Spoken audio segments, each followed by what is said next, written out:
এদিকে চলে এসে এই ঘরটা গোছাতে। এটা রাত্রিবেলা না পাতা হয়েছিল, ভাবলাম একবারে জেরে জেরেই নিই।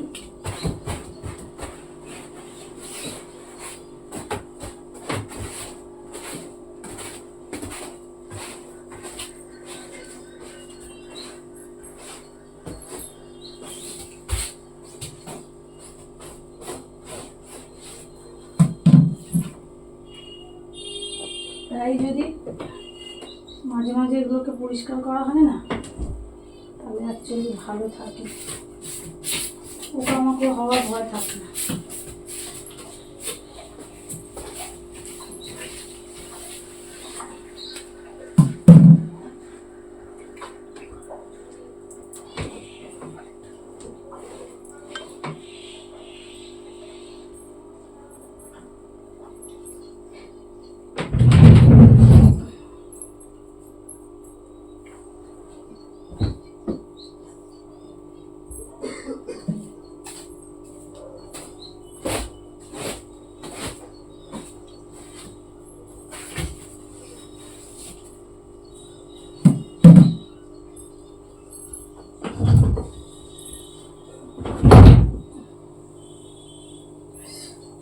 হয়ে গেল। এদিকে ঘরটার মোছা টোচা সব পরিষ্কার হয়ে গেছে, শুধু এই বিছানাটাই বাকি তুলতে, এটা তুললে হয়ে যাবে। আর এই যে এরা সব কি করছে দেখুন,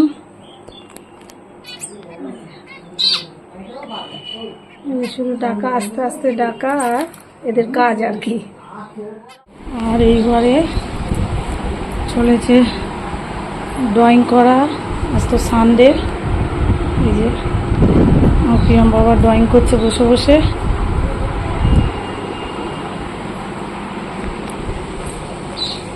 এই যে এবার ঘরে কর্পূর আরতি চলেছে। এদিকে পুজো হয়ে গেছে আমাদের। তো চলুন, আজ সকাল থেকে তো বলাই হলো না যে গুড মর্নিং, তো গুড মর্নিংটা জানিয়ে দিই। গুড মর্নিং বন্ধুরা, শ্যামলিজ লাইফস্টাইলে আবারও একটা নতুন ব্লগে আপনাদের সকলকে সুস্বাগত। ম্যাগি,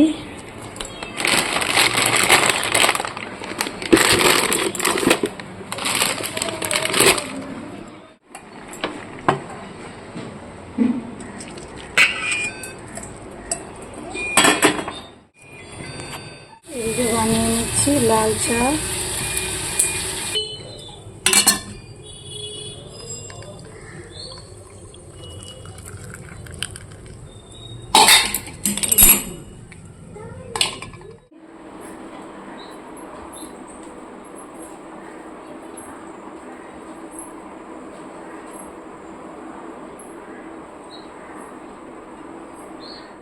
এক একজনের করতে হবে এক এক রকমভাবে ম্যাগি।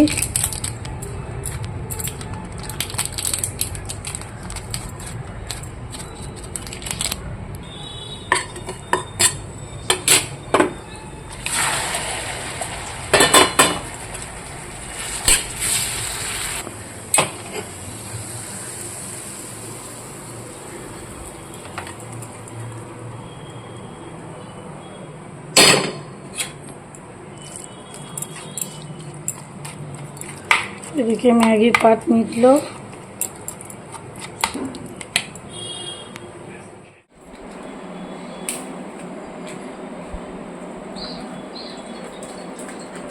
এদিকে করে নিচ্ছি দুধ গরম। এদিকে ম্যাগির পাট মিটেছে, ভাতও বসিয়ে দিয়েছি।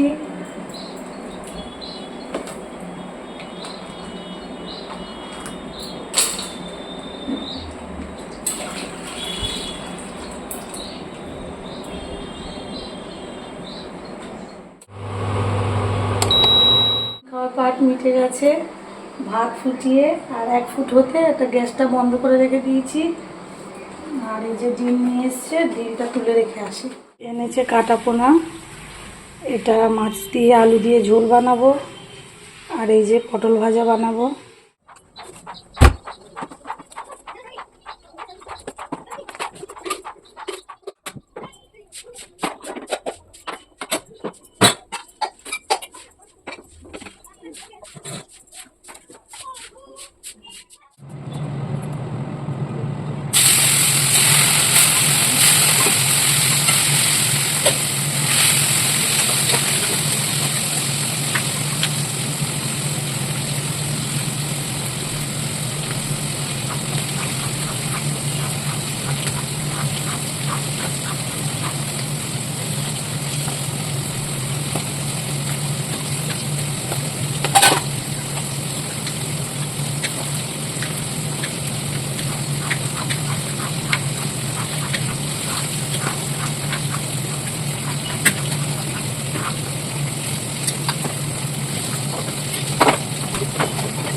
এদিকে মাছ ভাজা বসিয়ে দিয়েছি।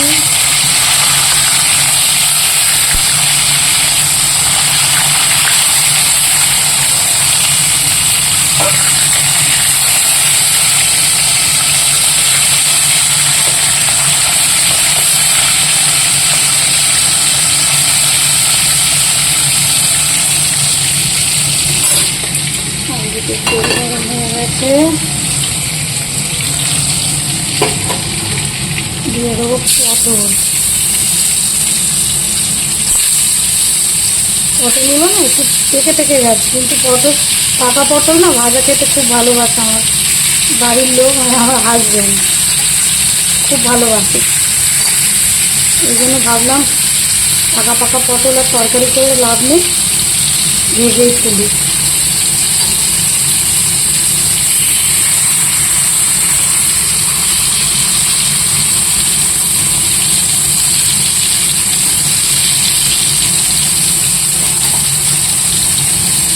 দেখুন ফ্রাই প্যানের মধ্যে করলে কত কম তেল লাগে, তাই না?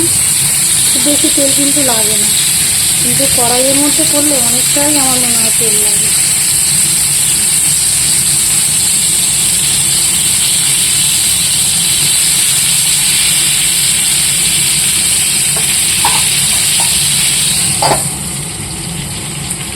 তাড়াতাড়ি করে রান্না করছি, জানেন বন্ধুরা, আজকে রবিবার, পরীক্ষা এসে যাচ্ছে, তো একটুখানি যদি তাড়াতাড়ি কাজটা সারতে পারি,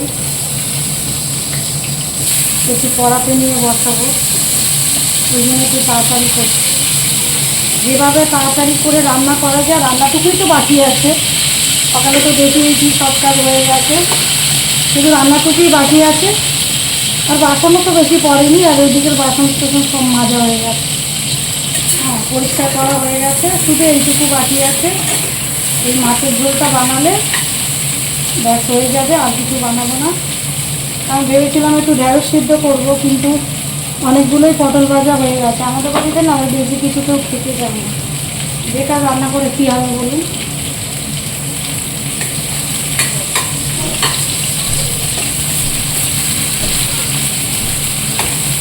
ভাবলাম এই পটলের তেলটা রয়েছে, নষ্ট হবে, একটু আলুটাই ভেজে নিই। আর এদিকে তো আপনার মাছ ভাজা হচ্ছে, এই যে মাছটা একটু কড়া করেই ভাজতে হবে, কারণ কেউ কেউ আর মাছ ভাজা খাবে, আর কেউ ঝোলের মাছ খাবে। আমি তো ঝোলের মাছ খাবো। আজকে আমার ডিসিশনে মানে বাজার হয়েছে, মানে মাছ এনেছে।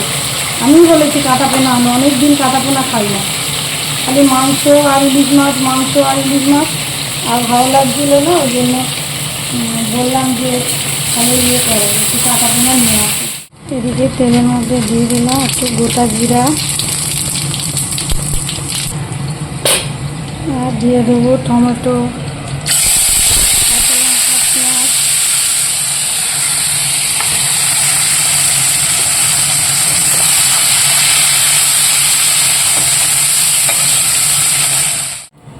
পরীক্ষার সময় মায়েদের বোধহয় বাচ্চাদের পড়ানোর জন্য মাথাটা খারাপ হয়ে যায়। অ্যাকচুয়ালি আমার তো হয়, খালি মনে হয় কোন কাজটা তাড়াতাড়ি করে নিয়ে আবার বাচ্চাকে পড়াতে বসাবো।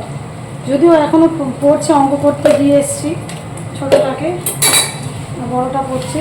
যাই হোক, পড়াগুলো ধরবো, লিখতে দেবো, ওই জন্য তাড়াহুড়ো করছি। যাই হোক, মানে কি আমরা বাচ্চাদের পরীক্ষার সময় আমার তো হয়, আপনাদেরও কি হয় বন্ধুরা, খুব টেনশান হয়, মনে হয় কোন পড়াটা মানে শেষ করবো, আর একবার রিভিশন করাবো, বা আর একটা লেখাবো, আর একটু পড়ালে ভালো হয়। এই জিনিসটা না আমার প্রচণ্ড হয়, তাই জন্য আমি কিন্তু খুবই টেনশানে থাকি পরীক্ষার সময়। আর কি চেষ্টা করি যত তাড়াতাড়ি কাজ সেরে নিয়ে একটুখানি মানে বই খাতা নিয়ে বসবো। বাচ্চার পড়া না, তো আমার হাজব্যান্ড কী বলে জানেন, যে বাচ্চা পড়ছে না তুমি পড়ছো। আমি বলি হবে, ওই যাই হোক, একটা মায়েদের তো এইটুকু করতেই হয়, তাই না বলুন।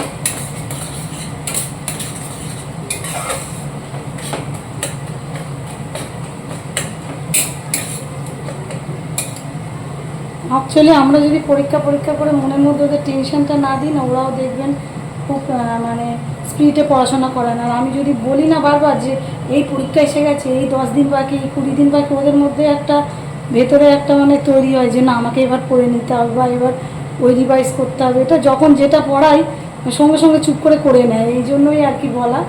হ্যাঁ, তো এটা কি আপনাদেরও হয়? যাই হোক, বাচ্চা যাদের আছে তাদের সবারই এইভাবেই বাচ্চাদের রেডি করতে হয়, তাই না বলুন? আমরাও যখন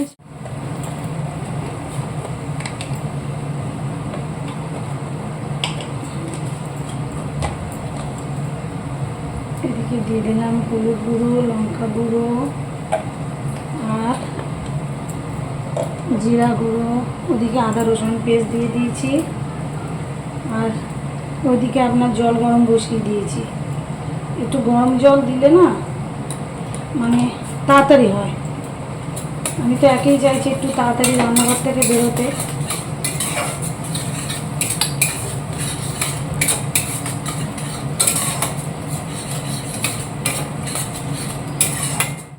ঝোলটা একটু লাল লাল করার জন্য একটু কাশ্মীরি লঙ্কা দিয়ে দিয়েছি। মাছ তো আমাদের হয় না কাটা পোনা, আবার বড় ছেলে বলে দিয়েছে একটু লাল লাল করে ভালো করে ঝোল হলে আমি এটা দিয়ে খাবো, নাহলে মাছ একদমই খেতে চায় না। মাংস করে, মাছ ভালো লাগে না তো কী আর করবে, কিছু তো একটা খেতে হবে। যাই হোক, দিয়ে দিলাম। অ্যাকচুয়ালি আলুগুলো আমার আগেই দেওয়ার ছিল, আপনাদের সাথে কথা বলতে বলতে না কখন ভুলে গেছি আলুটা দিতে। যাকে আলুটা খুব ভালো করে ভাজা আছে, কথাও তো একটু বলতে হবে, তাই না বলুন?